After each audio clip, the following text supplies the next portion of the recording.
Hi, my name is Bob Brooks and welcome to the Prudent Money Channel. You know, the whole objective behind this channel is to provide you with financial education so that you can be a better decision making. And effective decision making is at the heart of long-term financial success.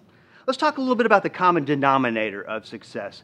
The secret of success of every person who has ever been successful lies in the fact that he or she formed the habit of doing things that failures don't like to do. Once again, lies in the fact that he or she formed the habit of doing things that failures don't like to do. This was a quote from a book by Albert Gray in 1940, and it's so true. I mean, you could apply the old 80-20 rule to this, because 20% of the people who are successful are practicing the habits that the other 80% of the people won't do. And this so applies to money and the habits that we have. And this is what we're going to be talking about today, because here's the shocking statistics.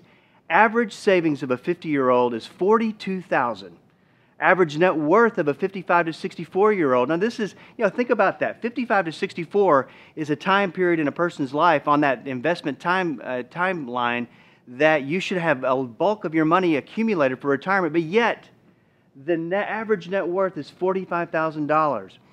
Between the ages of 30 and 54, 80% believe that they won't have enough to retire. And 41% of those in their 50s said that they have not saved anything at all. It's just shocking statistics, but this is a good representation of the finances of people in America. And that's incidentally one of the things we want to change through what we're doing here at the Vitality Network, is change those habits, teach you good habits, and change the outcome of your financial future.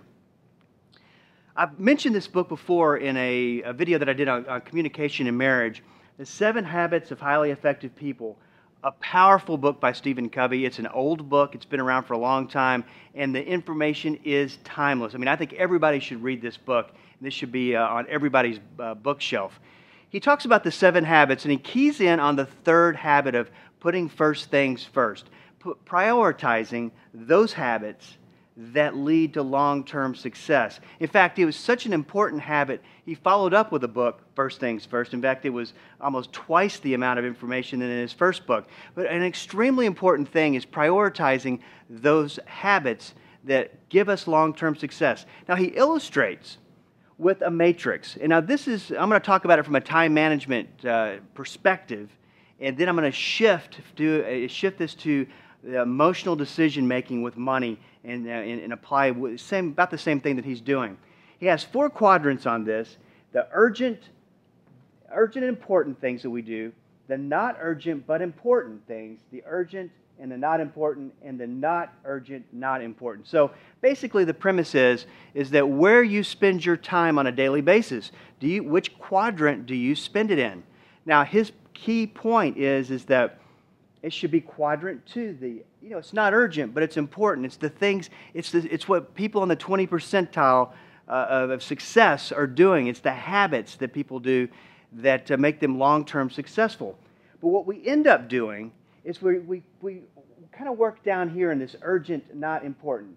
Some interruptions, some phone calls, email. It's doing the things with our time that make us feel like we're accomplishing something, but we're really not, because it's all short-term things. It all feels urgent, but it's not important. And what ends up happening is that we spend all of our time down here, and then we end up in urgent and important, because we put off the things that were important to begin with.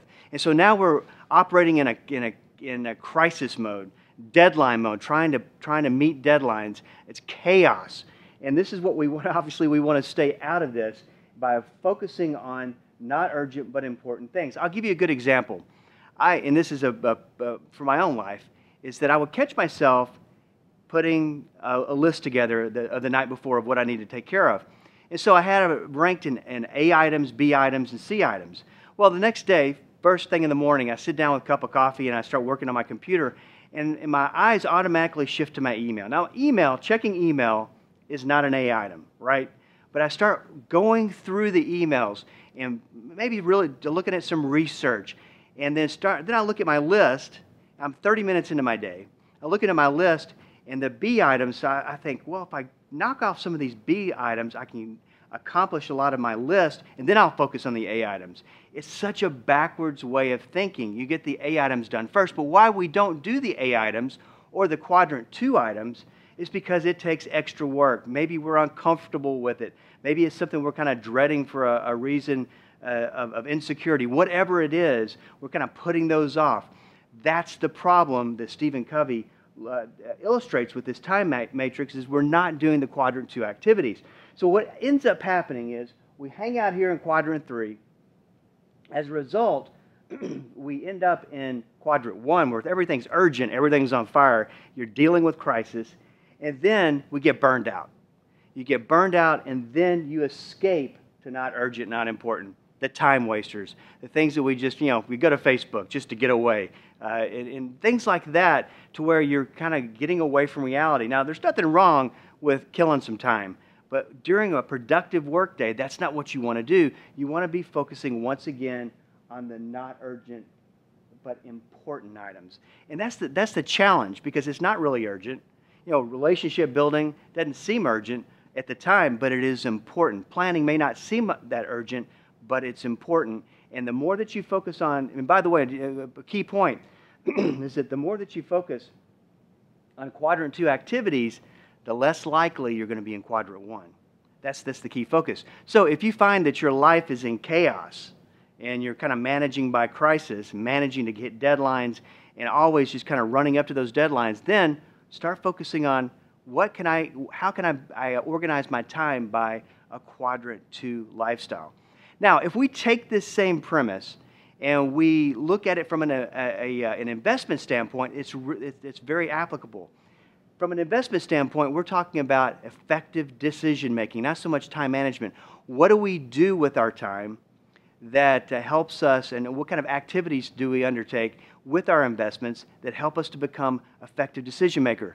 And I was doing an interview just the other day, and I was talking about this, is that the key to long-term success is the ability to make effective decisions. If you want to make effective decisions, you have to be informed. In order to be informed, you have to be intentional about getting an education on how money works. That's what the Prudent Money Channel is about. So we build that hierarchy, so making you a more effective decision maker. So let's break down kind of how we deal with money in each quadrant. Quadrant 3 activities, urgent but not important. Opening up your statements. Now you might think, isn't opening up your statements important? It is important only if you and follow me on this, only if you open up your statement and you can interpret the results. Now you might be thinking, well, I can see it's either a gain or a loss. You can interpret a gain or a loss in one of 2 different ways. It's not just that you made money or you lost money. And if you did practice quadrant 2 habits, you would have learned how to interpret your results. You would have learned how that fit into the bigger picture of your plan that you worked on as a quadrant 2 activity. Most people just open up their statements, they see a loss, they start to panic a little bit. Maybe 2 months, they panic some more if there's 2 months of losses. Maybe there's a big loss. And then they find themselves in quadrant 1, in crisis mode, trying to figure out what to do, on the verge of making an emotional decision. Now, we talk about this on a lot of the videos, is that if you filter your decision making through emotions, chances are you're going to make a bad decision. That's just the way it goes. You got to be able to step back from the emotion. That's the key to investment. Quadrant 2 habits. Being a quadrant 2 investor, you can do that and do that successfully. Hand-holding calls to your advisor. You get that statement. You don't like the results. Obviously, you feel a sense of urgency to call your advisor. But what your agenda is, for most people, I know this sounds odd, but think about it and think about your own life. They call just to want to be told everything's all right. Because if everything's all right, then they don't have to make a decision. Making decisions with investments can be really tough, and you've got to be a quadrant 2 investor so that you can get yourself to the point where you can make effective decisions. So they call their advisor. Advisor says 9 times out of 10, oh, listen, everything's going to be okay. We took a little bit of loss, but it's no big deal. It'll come back. Oh, good. Well, I just wanted to make sure. I just need some reassurance.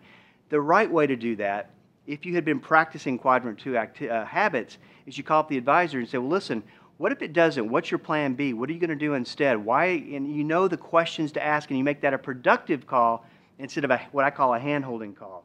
Daily checking of your account. One of the worst habits that people can practice, because that in itself can, if you look at an investment account, it goes up and down and can kind of all over the place. Sometimes, some months, and it can create emotional investors, especially once again, if you don't know how to interpret the results. Yes, you check that daily account to make you feel like you're doing something. It's kind of a sense of urgency. Well, how did my investments do today? But not a good idea when it comes to controlling your emotions. Then spending time going to investment get-rich-quick classes. There's tons of them. I'll give you one example. You can see a commercial on real estate. And they talk about how you don't have to put any money down. You don't take any risk. It's easy. You can manage it. You can manage the buying and selling of real estate from your home, and you make tons of money. So you look at this and you go, well, my investments aren't working out so well. There's a sense of urgency to do something else to make money. So this is kind of where we hang out as investors in this quadrant 3 activity. Now, what happens, as we talked about, if you're in that quadrant 3, and that's the kind of activities and the kind of habits that you have, then you quickly end up in quadrant 1, where everything's urgent, everything's important, everything's kind of a crisis. And in the terms of what I'm talking about with this matrix, this is where all the emotion builds to a head.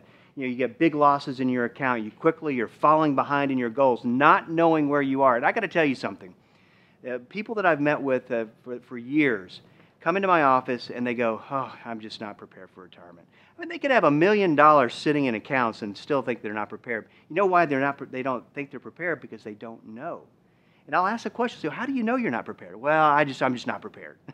Well, if you were a quadrant 2 investor, you would know where you are, and you wouldn't end up as a quadrant 1 investment. But you have a bunch of investment emotion, investment stress, not reaching your goals. That's the feeling of the anxiety that you are experiencing. And I see this with people.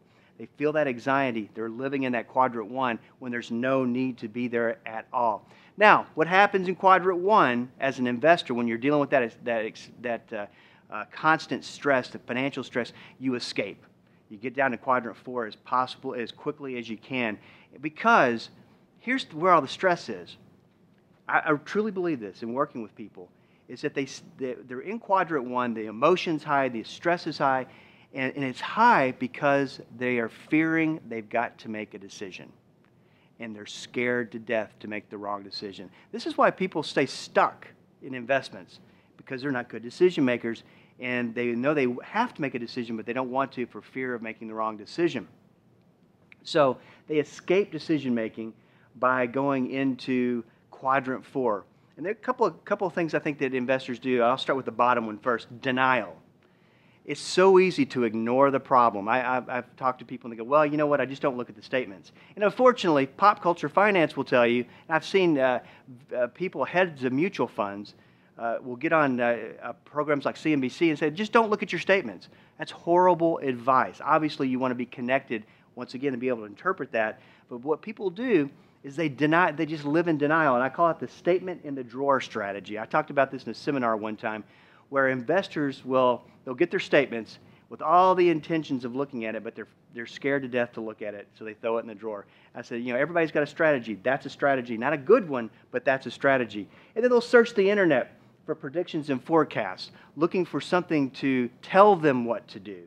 And this is where this concept of belief renting comes in. I talk about this in some of the videos, is that we listen to people, and everybody's got a prediction, right? And everybody's telling you what to do. You don't know why you're taking the advice, because you're kind of that prediction or forecast sounds good, sounds reasonable, and you kind of buy into it. You don't know why you're buying into it, because you're renting the belief. Always talk about owning your belief and know why you believe the way that you do. So you're looking for someone to tell you what to do, once again, so you don't have to make a decision. So we hang out in this quadrant 4, which makes it absolutely a worse situation. But the stress, the emotional stress is so that we just kind of get burned out by it and move on to quadrant 4.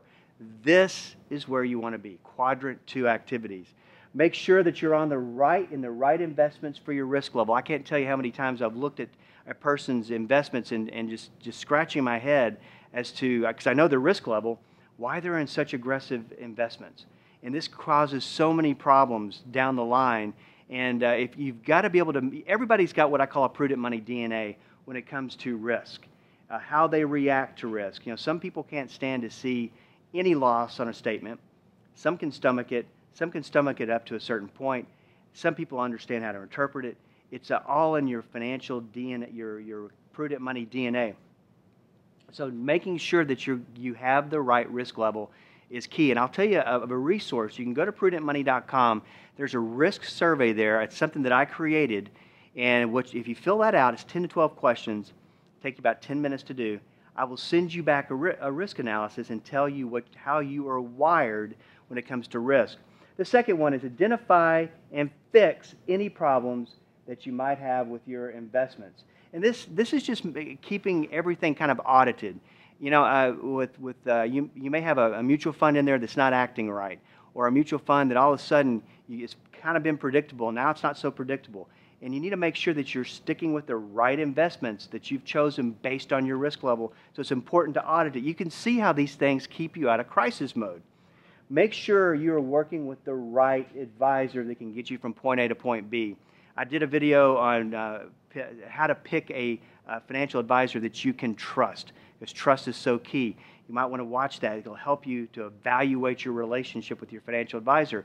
You can waste a lot of time if you're getting the wrong guidance. So you can see how key that quadrant 2 activity is of making sure you're with the right person and making sure you're getting good advice.